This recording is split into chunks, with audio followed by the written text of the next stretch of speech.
Heart of the ocean, fresher party और पुराना खौफ।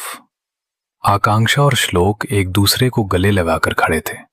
तभी किसी के खांसने की आवाज आई। लक्ष्य ने कहा, थोड़ी तो शर्म कर लो तुम लोग, कमरे में नहीं हो। आकांक्षा जल्दी से श्लोक से अलग हुई और अपना सिर झुका लिया। उसका चेहरा शर्म से लाल हो रहा था।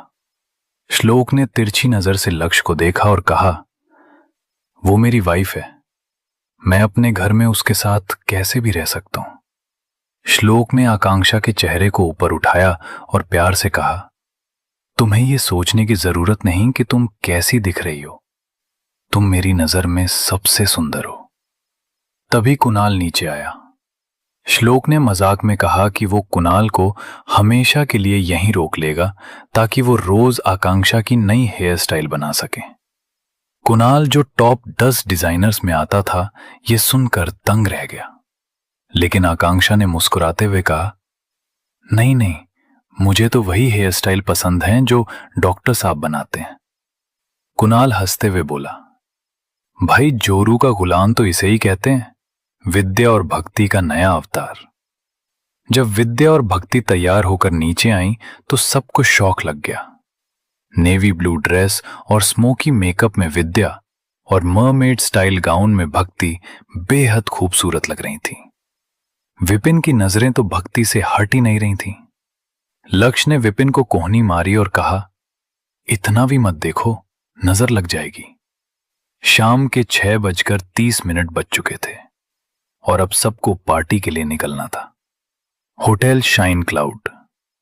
गाड़ियां एक आलीशान होटल के सामने रुकीं जिस पर लिखा था होटल शाइन क्लाउड। आकांक्षा ने हैरान होकर पूछा, क्या ये होटल अच्छा है? लक्ष्य मुस्कुराया और बोला, प्रिंसेस, ये होटल तुम्हारे प्यारे हस्बैंड का ही है। आकांक्षा का मुंह खुला का खुला रह गया। उसने गर्व से कहा, देखा मेरे डॉक्टर साहब कितने केपेबल हैं।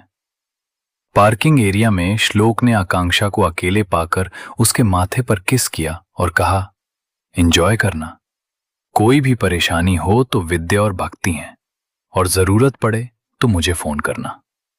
श्लोक को अपनी नन्ही खरगोश की चिंता हो रही थी। आकांक्षा ने उसे यकीन दिलाया और होटल के अंदर चली गई। श्लोक अंदर नहीं जा सकता था क्योंकि वहां का स्टाफ उसे पहचान लेता और वो अपनी पहचान गुप्त रखना चाहता था। नैना से सामना होटल के बैंक्वेट हॉल में फ्रेशर पार्टी का शानदार इंतजाम था। तभी आकांक्षा के सामने प्रिया आई जो उसे रैगिंग वाले रूम में ले गई थी। प्रिया ने आकांक्षा को अपनी टीम के एक खास मेंबर से मिलवाया। वो नैना थी। जैसे ही आकांक्षा ने नैना का चेहरा देखा, उसके हाथ कांपने लगे। उसने खुद को संभाला।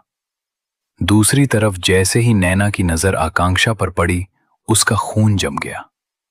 भले ही आकांक्षा अब बहुत सुंदर और गोरी दिख रही थी, पर नैना उसे पहचान गई।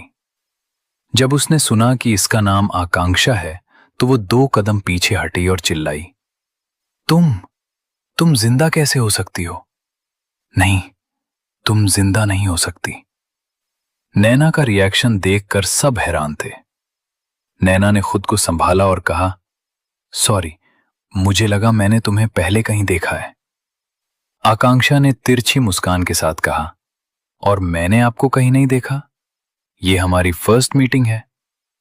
नैना ने उसे वार्निंग देते हुए कहा, उम्मीद है आने वाले सालों में तुम्हें हमसे कोई परेशानी न हो। आकांक्षा ने पलटवार करते हुए रोजी, जिसका हाथ आकांक्षा ने तोड़ा था, की तरफ इशारा किया और कहा, मेरा स्वागत तो वैसे भी बहुत अच्छे से हुआ है।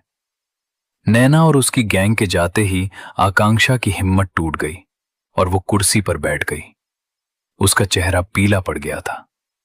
उसने कभी नहीं सोचा था कि नैना से यहां सामना होगा। उसे श्लोक की बातें याद आईं कि उसने कुछ गलत नहीं किया है, इसलिए उसे डरने की जरूरत नहीं है। श्लोक ही उसका विश्वास और हिम्मत था। विद्या और भक्ति ने उसे परेशान देखा तो आकांक्षा ने कहा, मैं ठीक हूं, बस डॉक्टर साहब से कुछ मत कहना। आगे की कहानी जानने के लिए सुनते रहिए हार्ट ऑफ द ओशन।